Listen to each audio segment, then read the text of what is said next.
Reckless talk. Son of a Justin. Hey, reckless talk. But I got expensive habits. Don't step in salt.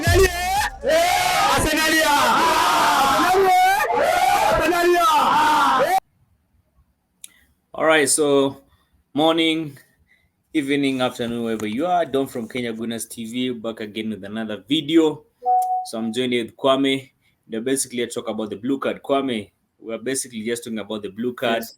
the advantages of the blue card, the disadvantages of the blue card, and basically my thought is they're just trying to protect the referees because they feel like the referees have been disrespected so many times, so they're just trying to enforce that discipline, the discipline that like the rugby discipline.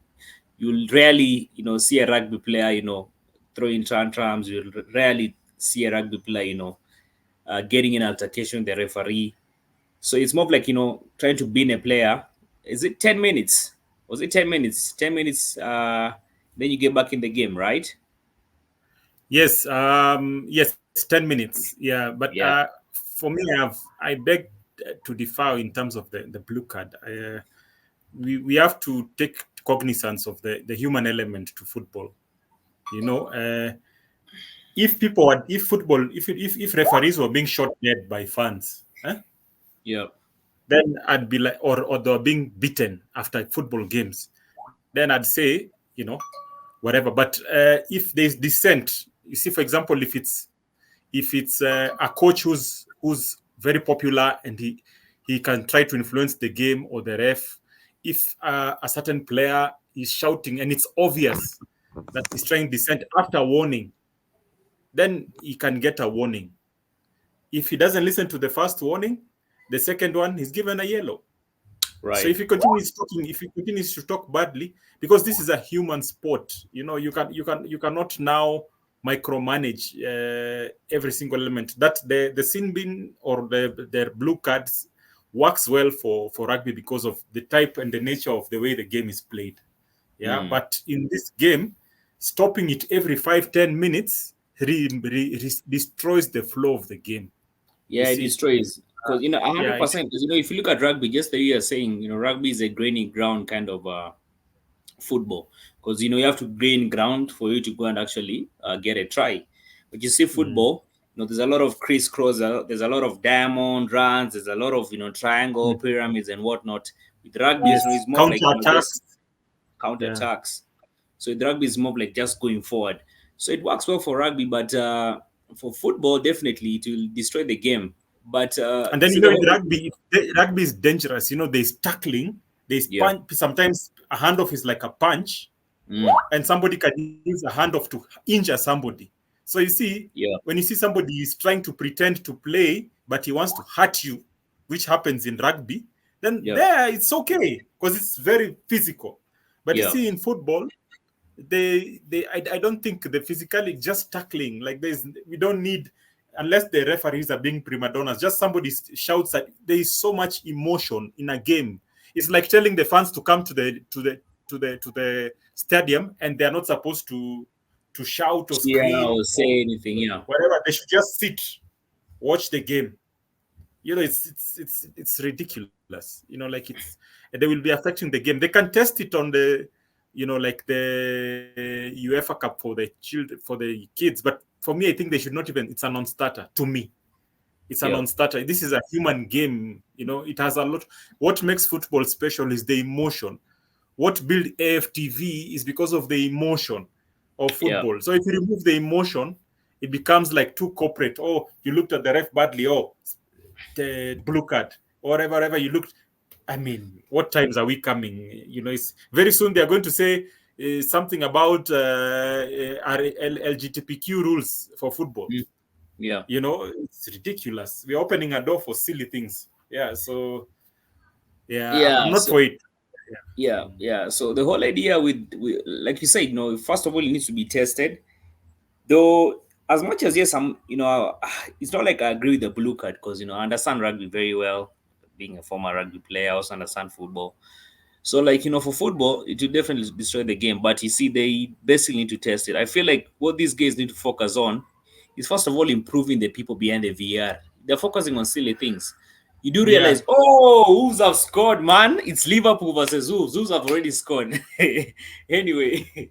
Are you sure it's versus Wolves? No, I mean, Burnley. It's Liverpool versus Burnley. So, Burnley, nice. Burnley. So they have scored. Yeah, they've scored. It's now 1-1. Set piece, nice. Very beautiful header. But anyway, so like I was saying, with football, it's something that needs to be tested, given a lot of time, try and see. But I don't see it working. In fact, these guys, all they need to focus on is improving the people behind the VR system. Because get this, the VR system is actually a very good system, very good technological system.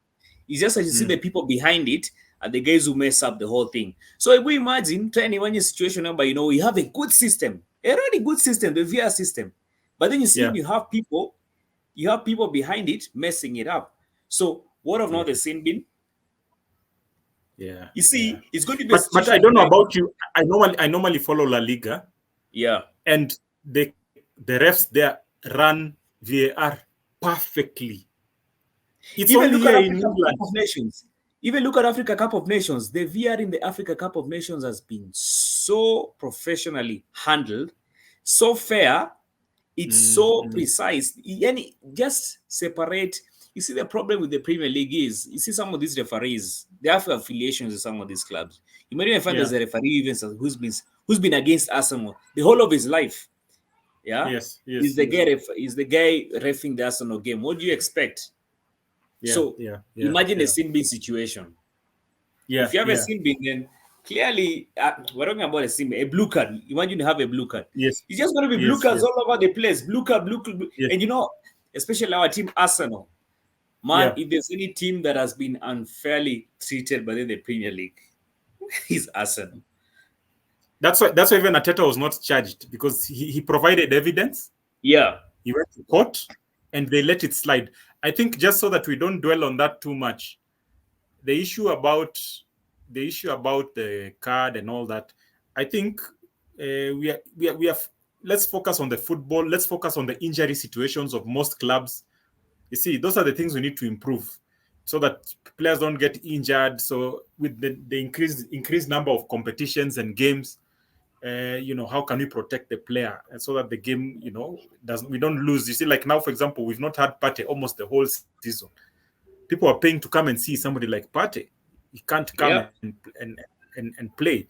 So for me, I think the football teams and the coaches need to sit down and just tell the refs, this is not, remove your emotions out of this thing. Let's give them time. The VR, we started using it properly last season, right? Yeah. So I think we need to just give it proper time. And if there has to be a consequences, especially if a ref has been coached and has been given a guideline and he goes against it, there has to be some kind of a penalty, even if it's a ban for 10 matches or something, because that's the only thing that I don't like in this whole thing. The refs, it's like doctors or lawyers or a certain group of people protecting themselves.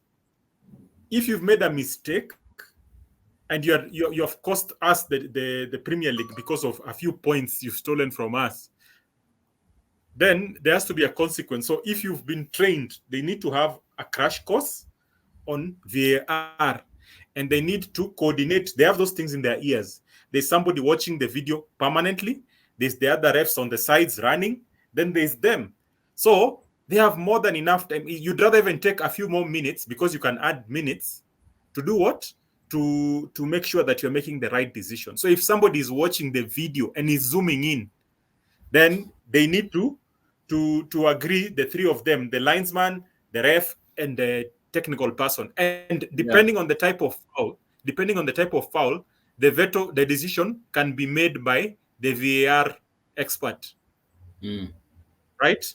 Yeah. So for example, if it's something that he can't clearly see, then he can he can be vetoed by the VAR person on the screen, because they have the time to look at the thing 3, 4, 5, 6 times, and they have been trained on how to read the lines and they know the offside rules and everything. So that way, that would be better. Yeah. Anyway, you guys drop your thoughts in the comment section. Let us know what you think of the blue card. We'll be glad to hear from you guys. Anyway, can we move on to the next one? On to the next one, brother.